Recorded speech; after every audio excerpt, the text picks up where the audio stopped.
Let's get started.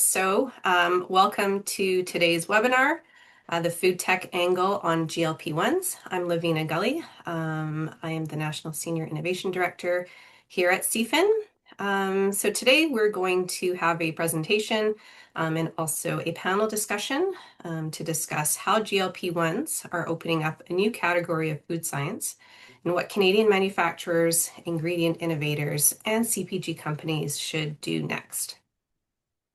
We're hoping for an interactive conversation and webinar today. Our team has been hard at work, and you'll see a number of polls pop up throughout the next hour, so look out for those and give us your thoughts. We've also got the chat feature activated. And we really want to encourage you all to introduce yourselves, say hi, share a little bit about where you're from, what you do, share your LinkedIn profile or other ways to contact you, and use that platform to kind of get to know who else is on in the audience today. We'll also try to reserve some time for audience Q&A at the end. So I believe we've got a feature at the bottom where you can submit questions, and we'll try to reserve some time to do that as well. Other housekeeping information, all of our webinars offer real-time translation into other languages using an app called Wordly. And I believe our team will be putting some information into the chat on how to actually set that up and get that started if you'd like to listen in a different language. All right, so getting started on the topic of today, roughly 3 million Canadians are now using GLP-1 medications, and the change in what they eat is really rewriting the brief for food and beverage manufacturers. We're seeing smaller portions, higher nutrient density in our food, and there's just a lot more consumer knowledge now around protein quality. So this is really reshaping product formats from the center of the plate outwards.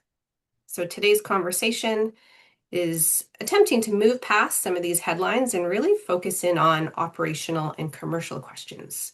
So how to read some early demand data from Canada and the US, what manufacturers need to think about in terms of evolving some of their formulations, and also the regulatory landscape, what you can and can't say on pack.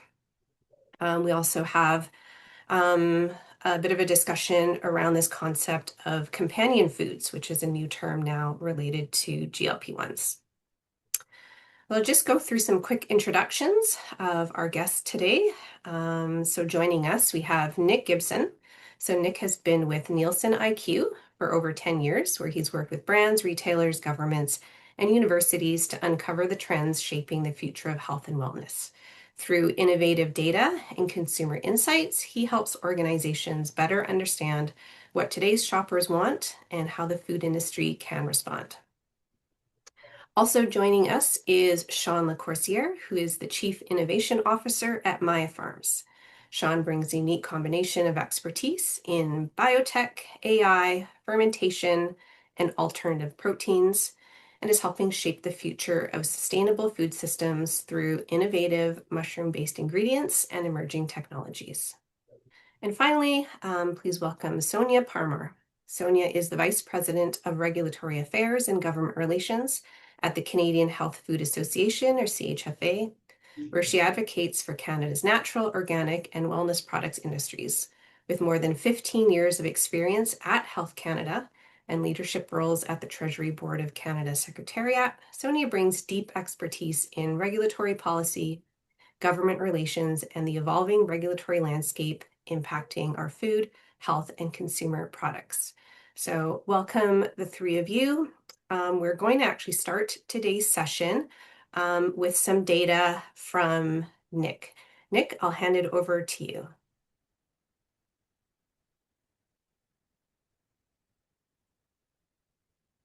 Excellent.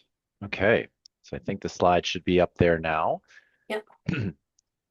Thanks everyone for joining us here today. So as said, we're going to kick us off with a little bit of data on the background, what's happening with respect to GLP-1s in the Canadian marketplace, and a little bit of insight also from the US as well. This is really just a palate starter, an appetizer, if you will, for data, and certainly to the conversation here today. We can go much deeper for folks who wants to do so with us. So please feel free to follow up via LinkedIn or otherwise. So without further ado, let's get in here. And so starting with a little bit of a survey update here. So just understanding, the lay of the land with respect to what Canadians and Americans understand around GLP-1s and just really what is their awareness of these products. And so we did some survey work on this previously, and then we're going to have some more coming in here soon. So these numbers will be higher by this point in this year, but you can see about just over a quarter of Canadians are somewhat or very aware of these types of medications. And likewise, on the American side, around 43%. So both of these will be higher as we go forward. But the real question is, how many people are using this? And when we look at the Canadian landscape, it's actually 16% of households have at least one GLP-1 user, which, to be honest, I was a little bit surprised when I first saw this data last year, which was around 15%, as you can see. It's 1 plus 1 point versus a year ago, but very much surprised by this. But when we started looking at some other data in the marketplace, it checked out. And so this is just very much an increasing trend in the marketplace. A lot of people using this, and probably anecdotally, you're noticing this in your own lives as well. And increasingly, what we're seeing is that shift from diabetes management is very much moving over to the weight loss use case increasingly, as you can see. So last year, those numbers were approximately even. And so now you can see that very much the weight loss use case is increasingly the case, and some people are using it for both as well. And so what are the implications for the overall spend in the market? So when we actually looked at those folks in our data, so we can segment these folks using the survey data to understand, okay, which households have GLP-1 users, and then what is the spend within those GLP-1 using households, not just based on recall data, but using our consumer panel. And so you can see that's 2.6 million GLP-1 using households. So that's sort of the lay of the land here to start. That's 20.9, almost $21 billion in spend in the CPG food space. And they're basically making almost 240 trips, 239 trips to stores and retail per household over the course of the year. So that kind of gives you a sense as to how important these folks are overall. And as you can see, from a sales perspective, just from a dollars perspective specifically, you could see that there is a bit of a gap between the GLP-1 using and non-GLP-1 using households. 4.4% growth on dollars for non-GLP-1 using households, and 1.2% only for GLP-1 using households. And because there is inflation very much still in the marketplace, overall consumption is definitely down for the latter group and basically flat for the non-GLP-1 using households. So that's kind of the lay of the land when it comes to Canadian users and how much they're spending and the implications from a GLP-1 versus non-GLP-1 using household. When we go a little bit deeper, we actually had a case study we did previously in the US, and I think it's just worth highlighting here because I think the implications are relevant to Canada as well. And so what we did is we looked at GLP-1 using households, as I mentioned, and we segmented them and looked at their overall unit consumption of food and bev over the course of the early time of the GLP-1 use and then the back half of the first year of use. And you can see segmented by diabetic and weight loss users again, that there was a pullback in the first few months of GLP-1 usage, but it really accelerated in that back half of that first year. And you can see, particularly on the weight loss users' perspective, that was very much the case. So they're pulling back on overall consumption, but they're still buying stuff, right? So what were they buying? So increasingly, they were buying, and disproportionately relative to non-GLP-1 using households, they were buying sugar-conscious products, carbohydrate-free products, even products with muscle health claims. So some of these things are intuitive given the nature of the behavior and why people are using GLP-1s. But there's also some broader health and wellness trends that come out of this too. Some of them are also RANs products that already have these other claims as well. But nonetheless, you can see a very clear trend. GLP-1 using households are buying less, and of the things they're buying is disproportionately healthier than their counterparts. And GLP-1s play in a larger peptide space. And I know we're going to be talking about this later on, but just kind of lay the land how we think about it from an NIQ perspective. There's different, metabolic and weight energy regulation use cases. There's cognitive health and mood and aesthetic health. There's longevity and hormone production and performance, even tissue repair. Again, anecdotal in my own life, I can hear people using peptides and various things for these various use cases. And you can also see in the data, and this is US data in this case, but you can see that 30-gram needles used for the injections in these cases and 31-gram needles, online purchases of these are up massively, anywhere between 242% to 900, or rather 793% in the US. And so very much people are using that gray market, if you will, for these peptides and clearly looking for these outcomes. Whether or not they're going to use peptides over time, they're very much looking for these particular outcomes. And furthermore, we noticed that GLP-1 using households are actually much more likely to use a wearable. So wearables being your Aura rings, folks like me using an Aura ring or different Apple Watches, these types of things are much more likely to use these types of products. And the result of these products, typically, often people are using them for, exercise or sleep and things like that.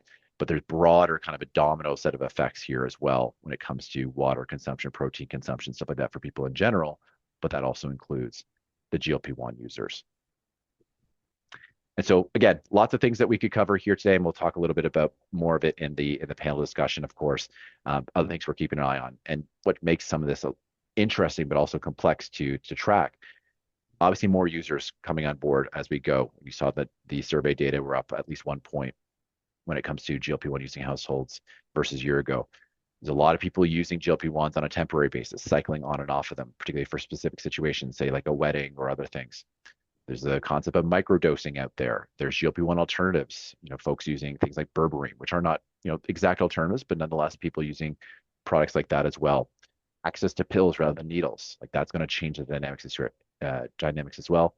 Access to generics, very much a Canadian-centric dynamic here at play. So there's so much more to come, but we're keeping an eye on all this and trying to capture the insight as it starts to come to fruition. So that's it for me for this portion, and I will share my screen and we'll get into the panel. Great. Thank you, Nick. That's some really interesting data.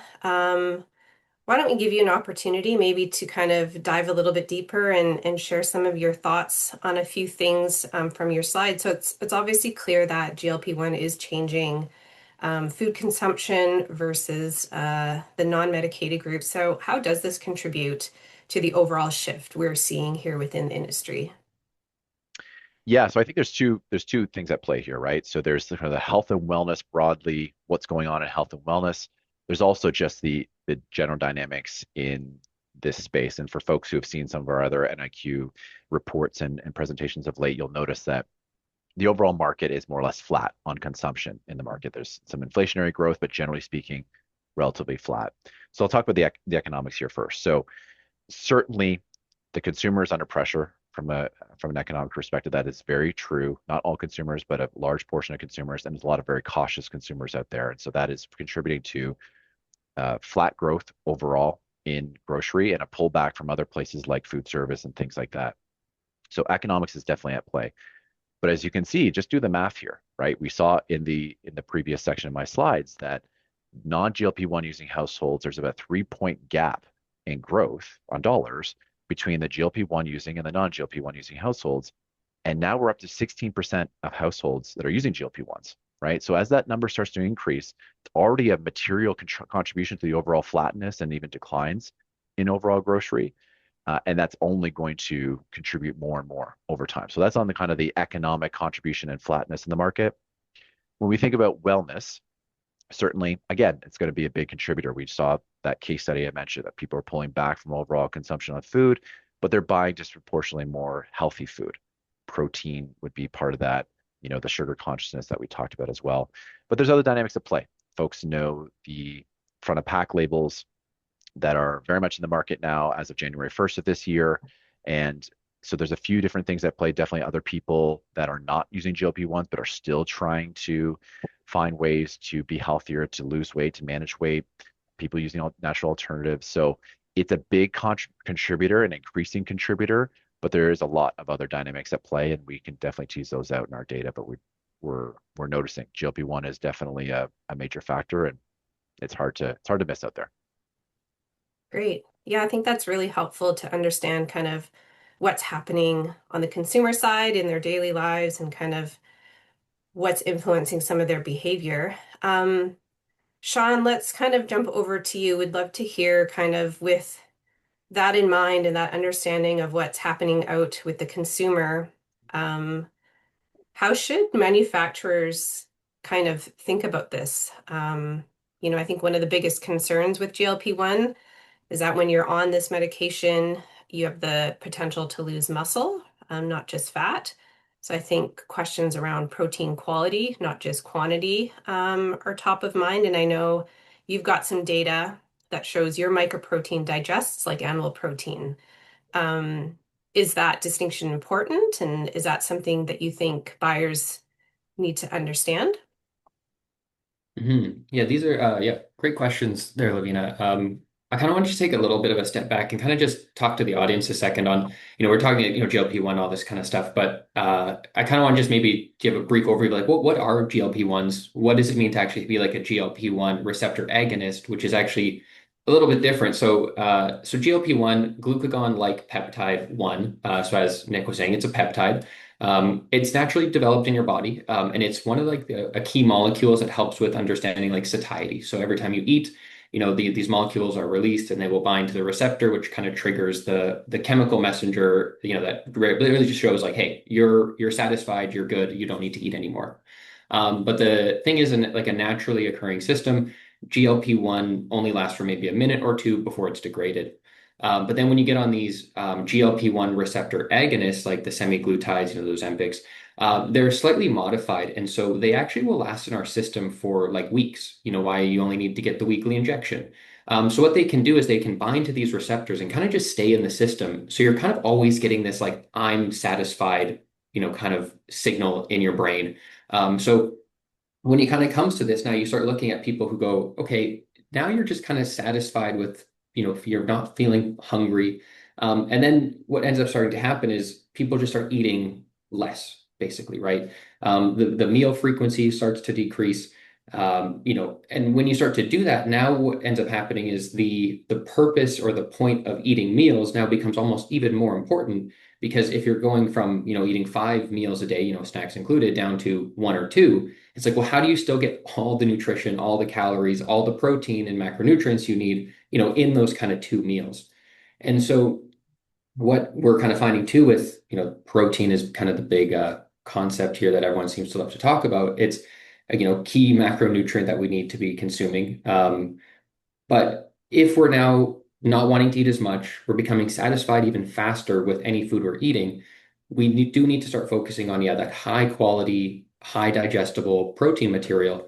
Because again, we're just not allowing the system to really consume as much as of what they would need across the full day.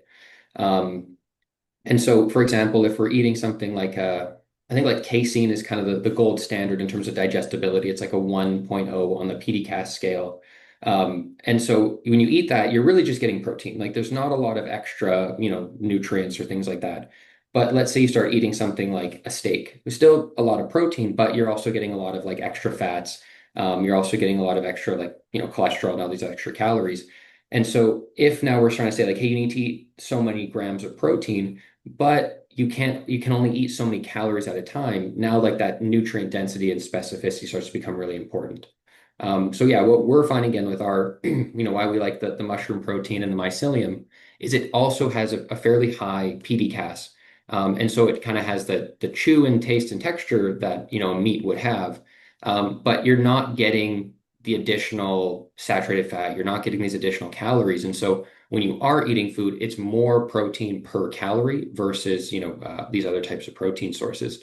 And we kind of maybe we'll touch on it unless there's another question I want to ask Lavina. But again, so yeah, protein density is a key thing here. Digestibility is key on this as well, just because again, people need that ratio of higher protein to calorie. Otherwise, they're just not going to be consuming sufficient protein. Hmm. That's yeah, that's a really good point. And I think the other aspect of, the Maya Farms protein is that it has fiber as well, right? I think we haven't Mhm. mentioned yet the importance of fiber. Has that kind of showed up in any of your conversations with, food manufacturers? Is that something they're looking to kind of target or build within their product specs? Yeah, we've had a bit of a, shift in terms of the preference on things. I think still protein is kind of key. And again, we're really promoting our ingredient as like a, high protein, ingredient. But as again, we're kind of seeing is, as more people become aware of like microbiome and like, the gut health, people are really shifting into wanting to also get their fiber. And so again, when we talk about, nutrient density and the reduction in the number of like meals people are eating. Again, let's say you're going with a steak, great protein, good digestibility, but there's no fiber. So you're eating a bunch of calories, you're getting your protein, but you're not getting these other ingredients or other macronutrients you need. So again, you can start eating salads, all that kind of extra stuff to supplement. But what we do is like we have a protein source, 66% protein, and effectively the remainder of it is just fiber. And so again, you can eat one kind of nutrient dense meal. You get both of these macronutrients that are very important that people are looking for. And again, it just kind of simplifies it. So now if someone wants to have like a snack, it's like, oh, I can either sit down and have my like meat stick, which is fine. But again, you're just not getting that fiber. Whereas with our ingredient, it's like, well, you can just chew on it and you're getting, kind of best of both worlds. So that's again kind of where we're, trying to position ourselves here on this. And again, trying to communicate this to our, food manufacturing partners, right? Because we're just the ingredient suppliers. But it's kind of been a nice situation we're sitting in because as the trend seems to shift, nutrient density, high protein, and then into high fiber, we've kind of been able to, say the same message, but, slight change of how we, emphasize, protein or fiber. But Hmm. And I guess delivering the correct amount and quality of these macronutrients, that's part of it. But, mhm, we're also eating and driven by flavor preferences, desires, and things like that. Do you have any mhm. thoughts on if any of that has changed, considering taste preferences, palate, things like that? Yeah, yeah, and that's kind of been one of the more interesting things as I've kind of dove into the research with the GLP-1 drugs on this because the panel's probably heard me say this a dozen times by now, but to me, the weight loss is the least interesting effect of these drugs. What it's doing to again the neurobiology, the chemical signaling in our brain is so fascinating. And again, there's a bit of a tangent we won't get into, but in terms of like treating addiction, like there's some interesting research on that. And it's all again at the basic same mechanism of valuation and assessment of like what it is that we're going to be ingesting. But specifically with like the taste buds, there's quite a few papers now that are finding that because GLP-1 is produced locally, in our tongue, in these kind of, cells in our tongue, um, there's a little bit of conflicting data. Some suggest that when you're on these GLP-1 receptor agonist drugs, like you get increased perception of sensitivity to what is it, sweetness. And so what we're finding is that people seem to be shifting away from highly sweet, highly palatable foods, and they want something that's a little bit more toned down.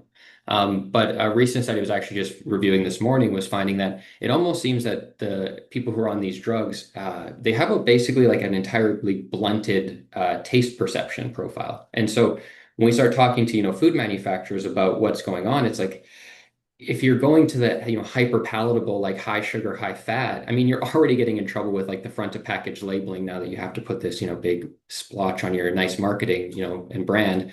But now it's like people are even looking at that, potentially avoiding it, going, I don't even want to go near it because of the nutrition, but also just the taste of it. And so I think this is going to be a big shift in how food manufacturers are formulating and reformulating. And maybe it's kind of for the best because everyone's kind of going to be reducing the amount of sugar or sweeteners, reduce that front of package labeling chance. But at the same time, I think it's going to be really interesting to see how this subsect of the population is going to be shifting how food formulators work. But yeah, that to me, the change in taste buds was not something I expected, but still very interesting. And again, all the science is still quite new, specifically with the change in taste perception. But I think as new data comes out and we start to understand these mechanisms more, hopefully we can understand and kind of get ahead. So to help the food formulators do what they need to do to, again, not lose their revenue and their sales on their products there. Yeah, it does seem to be rapidly evolving. Sonia, let's get some thoughts from you. Perhaps you could, in the same way that Sean did, which is kind of set the stage, if you want, with any kind of background or context information, but would like to start kind of thinking about or talking about regulatory landscape here in Canada as it pertains to, food, packaged food, and this term GLP-1. So maybe I'll hand it over to you and you can kind of set the stage for us before we can also get into some specific examples. No, that's perfect. Thank you. Because I think what ends up happening is, before we talk about ingredients or proteins, peptides, kind of this companion food section, we have to realize that GLP-1s themselves are prescription drugs in Canada. So there are established frameworks currently that exist, and a lot of, peptides can span other, like not just prescription drugs, but it can fall into foods or natural health products or prescription drugs. And there's often borderlines between each of these frameworks already. So already that can be very confusing for companies. I'll say, having worked in food classification when I worked at Health Canada, I often had companies coming to me basically almost regulatory shopping, right? Like in some circumstances, when you're on a border, you want to make sure you're in the right place. But when we talk about GLP-1 specifically, we're talking about drugs. We're talking about pharmaceutical drugs. So when we start talking about, GLP-1 friendly labels or claims or companion foods, etc., you're still a food. So I think that's where, and I know, we'll have talks about claims and all kinds of discussions around what that regulatory framework kind of looks like. But ultimately, when you mention a GLP-1 in your product, you are now bordering essentially what I would say is almost treating like a side effect what GLP-1 is doing in a sense, right? And that then lands you into a dangerous zone when it comes to advertising around a pharmaceutical drug.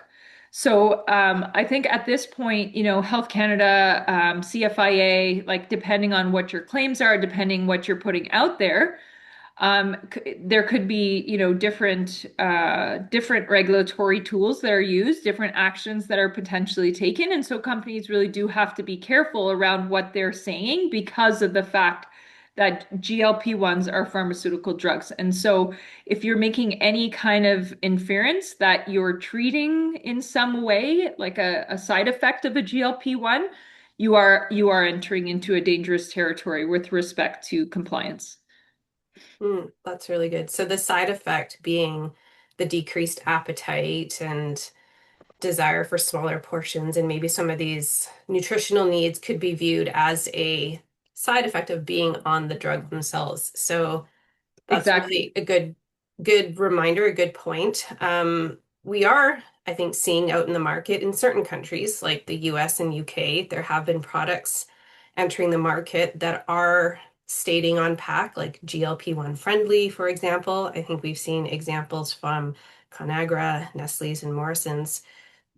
So as of today, could a Canadian company use that on their package here, or do we have a framework in place that prevents that? So the frameworks that present it is really around the Food and Drugs Act and the Safe Food for Canadians Act. Like they have prohibitions. There's, Section 5, for example, of the Food and Drugs Act is like around false and misleading. You can't, prescribe anything erroneous in a sense. And same with Safe Food for Canadians Act, Section 6 is similar. So like the government will find ways. So it doesn't have to be like GLP-1 friendly is not an approved term that doesn't exist, so to speak. And like foods, like I said, foods fall into the food category, pharmaceutical drugs fall into the pharmaceutical drug category. But what happens when you start making claims like GLP-1 friendly, like in the UK or the US or what have you, you start entering that dangerous territory around managing a drug. And so, what can happen in that case, especially with false and misleading, depending, they can use different compliance tools. They might use, for example, administrative monetary penalties. I know that CFIA has increased those over time, especially in the last year. Those have gone up, not necessarily for this topic, but just to say that that tool exists in the toolbox. So they haven't, from what we've seen at CHFA, we haven't been made aware of any direct actions against any companies necessarily in Canada starting to use that or venturing off into that category. But what I will say is that from a regulatory standpoint, Health Canada's risk management framework is around a precautionary principle. And what that means is that we're quite conservative. So when it comes to actually regulating, what you can expect typically from government in Canada is that it'll come as potentially a wave. So in other words, they'll take on some kind of compliance monitoring project, or they'll take something on and then it'll be like mass scale. It's not necessarily just going to be one company here or there. So you would have to be prepared in a sense if you were going to use terms like this, that you definitely could be at risk in having compliance actions from either Health Canada or CFIA, depending on, the gravity or like how far you go with those claims and what they're insinuating essentially. Mm-hmm. And so if a company did want to, develop this type of product or launch it for this demographic, what would you recommend they focus on in terms of regulatory and what claims should they absolutely make sure they've done correctly before they kind of go out and launch it or invest too much Yeah. time on development? I know from the CHFA perspective, in a sense, because we've got a lot of companies making, proteins, fiber products. Like this is a huge opportunity for those companies. I would say maybe a little bit less for some of our natural health product companies that were making weight loss products, as an example. Like you might have a lot more competition now in that space with obviously, a pharmaceutical drug and potentially some generics coming out pretty soon. So the idea, I think, is when you're actually looking at it broad scale, you just have to be very careful with what avenue you're taking in that sense. But ultimately, the frameworks exist. Like you've got a huge opportunity in the food space to say that you're high in fiber or high in protein. Like there's a lot of claims that can be made around, functional claims and nutrient claims that can be made, for example, around foods. And that's really where the focus should be. There's a lot that gets placed from the sense of practitioners, those that are actually prescribing the medications. I mean, that's where it also begins in a sense, where they should be educating people around the side effects and what you can assume. But as a manufacturer, I think it's a very dangerous thing to start educating the public and using terms GLP-1 with what you're trying to sell in terms of foods because you're just crossing two different regulatory frameworks. I think you're much, much safer really just emphasizing the benefits of the product that you have and that you've made because Canadians are going to figure out more and more. I mean, Nick's talking a lot about, the data, and I think this kind of data really needs to get out to the public so that they're aware of the fact that, they are consuming less. They're already physically feeling like they're consuming less. But what does that mean? It means they have to be extra careful with, then what foods they're choosing and where to prioritize, the options that they select. So I do see it as a big opportunity, but I just would caution around using words like GLP-1 in your marketing. That makes sense. There's definitely, yeah, a lot of frameworks in place that govern, what's on the package themselves. But as you just mentioned, you know, companies, there's a variety of ways to do marketing and consumer communication and education, you know, additional marketing campaigns, but even just how a company positions a product, or even maybe even like where they want that product to be found in stores. Nick, maybe we could return back to you and see if you've got any insights around, as people buy products now more for outcomes like protein and satiety and gut health and less by just, a snack category or something like that. What does that mean for how products are being positioned and how they're actually found like within stores? Yeah, I think it's it's a good question. There's a lot of pieces to that question. So maybe I'll just start with the important caveat that a lot of what Sonia just said, right? A lot of this will depend on the regulatory space that you can operate in. So I'll put that massive caveat here and then say that I think nutrient density is actually the right way to think about this, both from even the regulatory piece that she just mentioned, but also when we think about where the consumer is going.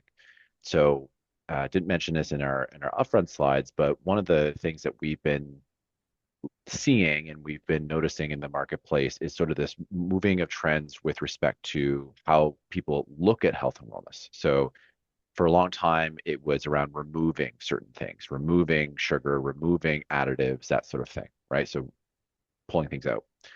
Then increasingly, it was around putting things in, protein, fiber, whatever these things are, right? But increasingly, we're moving more and more into an optimization stage. Those first two are still important, but increasingly into an optimization stage that's being enabled by technology, right? The wearables that we have, but also the technology to actually interpret the data, do it in an efficient way, and do it in a way that speaks to me specifically, not people like me, but people who are me, right? And so, with all that in mind, when you are going to the retailer, when you're making that sale of your product, positioning yourself and maximizing its nutrient density is important, increasingly important. You can't just emphasize the protein or just emphasize the fiber. Of course, you might want to talk about those things, but your position on the shelf is increasingly going to be affected by the kind of the fulsome circle that you bring to the table. So what we're noticing with front of pack label, for example, an adjacent area, is that we're not, it's a little bit too early to know how much front of pack label is actually accelerating changes, but products that have front of pack labels are declining faster than the non-front of pack labeled counterparts. So we do see that in the data. But the major driver of that is actually distribution losses. So in other words, retailers are taking those things off the shelf, right? And so therefore, it's increasingly important to just be on top of that in your sales conversations, be aware of the fulsome, score. If you use like a Yuka app, like consumers increasingly use, right? What is that? What are you bringing to the table? And you need to position yourself in that way, not merely about one dynamic of that protein, fiber, or whatever, because that's how consumers are increasingly looking at that consumer and that sale. Thank you. There's this idea of companion foods right now. So like foods that are designed to work alongside GLP-1 use rather than compete with it. Question for actually all three of you. Is this a real category that's forming, or do you think it's just kind of current marketing or marketing trends? Maybe we'll start with you, Sean, from your perspective, ingredients and being closer to the product formulation side. Yeah, I think this is actually a kind of a newer term for me, like a companion food. And so maybe I might not be the best one to talk about this. But again, like as we're kind of seeing is like it seems like snack foods and these kind of product categories are, increasing substantially. I think this is even outside of like people using GLP-1s, people are working more, they got busier schedules, they're kind of running here and there. And so, sitting down and having like a full meal is not always like an available option. So, people are grabbing, ready to go snacks. But again, they still have that emphasis on like, hey, I'm, a dad, I got to get my kid to soccer or something. And so therefore I'm going to have to grab this like snack bar. I don't want it to be packed full of sugar. I want something that is, going to be, high protein, nutrient dense and all that kind of stuff. And I think this is just being accelerated with the GLP-1 users as well, because again, as I said earlier, like their meal frequency has gone down so much. They're really prioritizing those nutrient dense foods. But as I said, I actually don't know if there is a specific companion food example that I would be able to give. But maybe, yeah, Sonia or Nick, you could, yeah, enlighten me even. Go ahead, Sonia, if you want to go. I mean, sure. I think, it's similar to what I was saying before, which is like you're not going to see any regulatory definition out of this. You're not going to see a framework come out of it because the frameworks already exist. Like we literally just got the supplemented food regulations come out in 2022. I mean, we've got a food framework, we've got a supplemented food framework. We have meal replacement frameworks in a sense under the foods. And we've got natural health products. Like we've got lots of frameworks that exist. We don't need government to add more frameworks. Trust me, you do not want that. So I would say, what we see a lot in our space, for example, with kind of a better for you food category, we see it a lot in beverages, right? We see a lot of functionality showing up, like probiotics are much more frequent. Protein water, we're seeing a lot of examples where you can really innovate and find a way to bring in the notion of companion foods, but still fit within frameworks that already exist. And, I don't predict that there will be any new framework popping out at any point around this other than compliance. So, as I mentioned previously, just be very careful with how you market your products because there's a lot of opportunity. Just make sure that you're staying away from making claims around GLP-1 specifically or Ozempic or like specific names. You will be nailed with false and misleading, and the government doesn't hold back when it comes to that, and they'll go for entire categories if they have to. Thank you. Yeah. Nick, what are your thoughts? I think some of your data showed that, yes, they're purchasing less, and there's even this kind of like steeper drop off in that 7 to 12 months Mhm. post starting the medication. Do you think something like this new category or a companion's food category could stabilize or lift or increase spending with the GLP-1 users? Yeah, I think insofar, again, I didn't coin the term companion food, but insofar as I understand it, honestly, I think it's a iteration, maybe a subset of nutrient density, ultimately, right? So there might be particular nuances with respect to GLP-1 usage that is a little bit more nuanced with respect to even some of the things that Sean mentioned that are a little bit more unique to those types of users. But generally speaking, it's just a question of I'm eating less food, therefore I need to get the most ROI, if you will, for the calories that I'm consuming. And so, insofar as there's going to be any companion type foods, I think it's just going to be maybe a slight nuance for GLP-1s, but really it's just about nutrient density. And so, let's think about this. I think it's obvious in the context of like, center of plate type foods and stuff like that. But when we think about snacking, right, a category, confectionery, these kinds of categories, which would be more at risk, generally speaking, in these scenarios. It's about saying, okay, I'm still an indulgence food, typically. And there are some chocolates out there, for example, that are a little bit more functional, even beyond just indulgence. But nonetheless, these categories tend to be more on the indulgence side. So then the question becomes, how can I be more? Can I meet more of those needs that the consumer is looking for that I wasn't meeting before, right? And sometimes those needs might be the reduction of something. It could be the addition of something, removal of something, that sort of thing. So I'll give you an example. I won't mention a product name, but ice cream is a kryptonite of mine.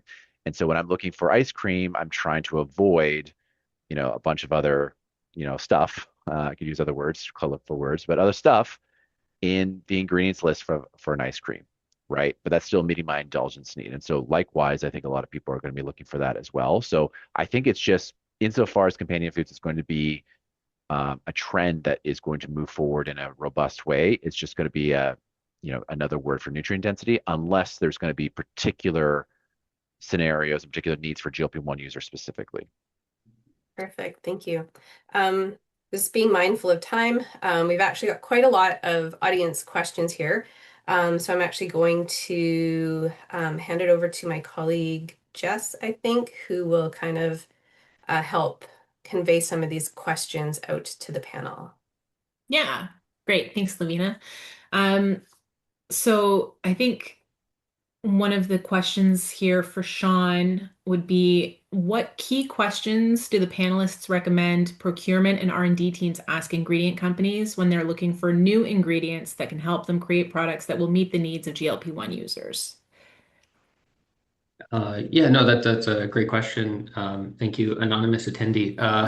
Um, Yeah, again, I think really with a lot of it is, I think again, Nick touched on this a lot. It's like, what is it that you can add, but what is it that you're also taking away, right? When we go down to nutrient density, like, yes, I could get something that's like really high protein, maybe a lot of micronutrients, but it might also be coming with high amounts of sodium, high amounts of sugar, or whatever it is.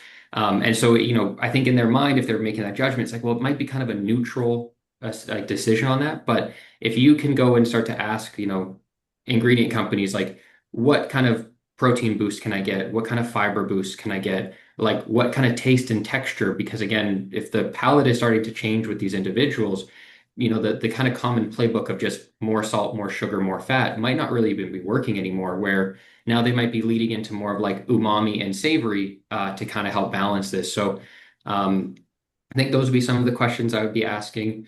Um, and again, maybe we kind of get in more into like the companion side foods, but again, again, I really like that term, Nick, like what is the ROI on that ingredient as it relates to that end consumer? And really, again, just that question is like, will this fundamentally improve the nutrient density of my product, while not adding in a bunch of these other, kind of potential negatives as well? And so I think those would be kind of some of the kind of key questions I'd be looking for. And again, if you're looking for simpler ingredients, because again, if you've got to be reformulating really quickly to kind of capture this trend, looking for something that's a bit more of like a drop-in ingredient, not something that you have to go and go through a bunch of your own regulatory hurdles as well, because it's now this novel, kind of product. Um, so again, I think those would be some of the questions I'd be asking is again, yeah, more nutrient density, less bad stuff, and can I get this put into my formulations as quick as possible? Awesome. I'll just maybe add a regulatory angle to that. I would say just be careful because, first of all, when you start bordering these categories, you might be a supplemented food, you might be a natural health product, depending what claims you're making and what format it is, etc. Just be careful because a lot of micronutrients also might have upper limits, and you can't necessarily just formulate a product. You have to make sure that you're respecting limits. You're also respecting warnings and other things. A lot of vitamins might come with warning terminology that has to be added to the product. So I would just kind of flag those things as you're developing your product because you may have some constraints there as well. Yeah, that's a great point. Yeah, because again, too much nutrient density, yeah, you're almost now out of food into something else, right? Perfect. Sonia, since you were just talking about it, are NHPs in Canada okay to have GLP-1 in the product name? No, no. I would say definitely do not do that. And the inspectorate, like the regulatory operations and enforcement branch at Health Canada, would, especially if it's an NHP, likely categorize that more towards the drug and the enforcement. Like you could be looking at, stop sales, recalls, fines. Like there's a lot of things that could come out of that kind of thing. And so since it hasn't been tested, you probably don't want to be one of the first companies to be tested. Like Health Canada at this point has really just put out a memo saying where to like be careful on where you buy authorized like GLP-1s essentially. So they're behind. Like industry is always going to be 10 steps ahead of government. So you can assume that saying things like this will definitely catch up in time. Perfect. So Nick, this might be data you have. What countries or companies are leading in the development food products that truly meet GLP-1 consumer needs? Yeah. Again, I think we just let's think about it in terms of things that we know a little bit more. And obviously, these are still relatively maybe not new products, but certainly the proliferation of these GLP-1 products is a relatively new phenomenon. So all that caveat there. I think the U.S. is an obvious answer. In this case, it's a big market. It's the demand for GLP-1s is very high. They also tend to have a market retail landscape that is more amenable to innovation, both from a regulatory perspective, but also just the retail landscape is there's more retailers, there's more population to test things and stuff like that. So the U.S. is probably my best answer for that at this point. Um, but yeah, when we think about protein, for example, protein and fiber and these sort of uh, trends that really were popping in the marketplace, very much oriented and very much started in their ways in the U.S. market more so. So I would say U.S. is probably my best answer on that. There's certainly other examples in particular areas, but broadly speaking, the U.S. Perfect. My understanding is that a GLP-1 weight loss user and GLP-1 diabetes user are looking for quite different things. Should food companies formulate differently for these two kinds of users? Hmm. That's a good question. It's a good question. I would probably want to defer a little bit to that to like dietitians and other folks to some extent. I mean, from a macro perspective, we're not seeing much of a difference. Uh, but I could imagine, this is a hypothesis, I could imagine that diabetes users are going to probably be more oriented around sugar reduction, for example, than maybe the weight loss user. But nonetheless, I think that would be something better served by dietitians there, I would say, or other sorts of experts. Yeah, and I just maybe to add to that, like really just from like the food formulator side of it, I think there's potentially not like a large enough market to really start to dissociate between again like these two things. Because if it's let's just bring sugar down, you're probably going to capture both the weight loss and the diabetes patients there. Yeah. So yeah, I think for food formulators to start really trying to segment that out, it might be a little premature. Maybe as GLP-1 user increases and things like that. But again, it's a lot of work to reformulate. It's a lot of work to go through and get this all done. So I think, as Nick said, like try to capture more of the macro trends of just like, hey, lower sugar, higher protein, higher fiber. Like those might be the better option versus really trying to dissociate between those two. Perfect. Great answer. Sonia, this one is a little outside of the scope of this talk, maybe, but since some companies are shifting focus from material goods to data, are there similar regulations on apps that support GLP-1 users in making nutrient-dense food choices? So I think apps are an extension to some degree of marketing. Like it depends what it is. I know that, for example, we've seen some cases where people have kind of started venturing into making apps with almost like health claim information. So I think, you really need to stick to, okay, if you're making a product, that product has, a certain amount of claims that it can or can't make, depending on what category you find yourself in. If you're associating yourself with an app that then is pushing that in some way, and again, like I don't know exactly what kind of app you're talking about, but it's all like an extension of the label. It's all an extension of your market authorization. So, I mean, ultimately, what the government is going to do is, are you making false and misleading claims? Whether you're selling a product, whether you're an influencer, whether you're doing something else. So, depending on how far and wide it goes, like they have powers to be able to enforce depending on where you are in that spectrum, right? So I think ultimately, like just know that, there always could be somebody that taps you on the shoulder and tells you that you're not allowed to do something. Like it is within their powers to be able to do so. And so I think similarly, we've kind of guided companies that have wanted to make, apps that they're sometimes entering a bit of a dangerous zone if they've got like health information that's being shared or things that are being shared that hasn't necessarily come from, the right source. Like, are you a physician or are you a dietitian? I know Nick mentioned a dietitian. I had the exact same thought as him on the last question. So you just really have to be careful with, who you are and what kind of claims or what kind of things you're sharing because Health Canada and CFIA do have powers. And if it's not them, like they do have prohibitions, they do have, fines, they can really go a great distance depending on how what kind of claims are being made, essentially. Perfect. That's great. Just being cognizant of time, I am going to hand it back over to Lavina. If anyone has questions that did not get answered, I'm sure I can speak for everyone here that you are more than welcome to reach out with any further questions. So Lavina, take it away. Thanks. Let's just end off with a lightning round here for everyone. The question being, if you could put one practical action item in front of a Canadian food and beverage manufacturer who is leaving this session today, what would that be? So maybe 30-second responses. How about we'll start with Nick, because you're not muted.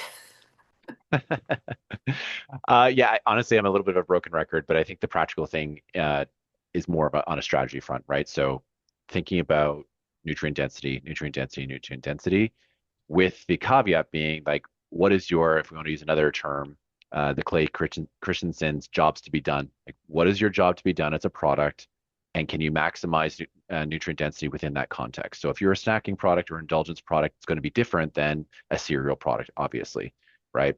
So just step back. Don't get too caught up in GLP-1s specifically, although it's very, very important. Keep that in mind that there's a lot of different dynamics at play, right? There's front of pack labels, there's all these different other things. So just always be ready to step back and do first principles thinking. And those would be two guides that I would suggest. Perfect. Thank you. Sonia. I think I'll just kind of echo what Nick said, but also just say, to build your product around the consumer need, which he just kind of elaborated on, but then build the claim around Canadian rules. The rules exist, they're not changing. The government's got a lot of tools in their toolkit. So yeah, there definitely is a need, but just be careful for your claims. Excellent. And finally, Sean, yourself, what final words of advice would you have? Yeah, I think you have to obviously give the consumer what they need and what they want, but don't get maybe lost in all the different nuances and minutia of every single little micro trend, but maybe more stick to the macro. And again, again, going back to Nick, what you said, that return on investment for your food. If you're a food manufacturer and if that's kind of your one like metric that you're looking towards, I think that's going to be the one that will drive you to success.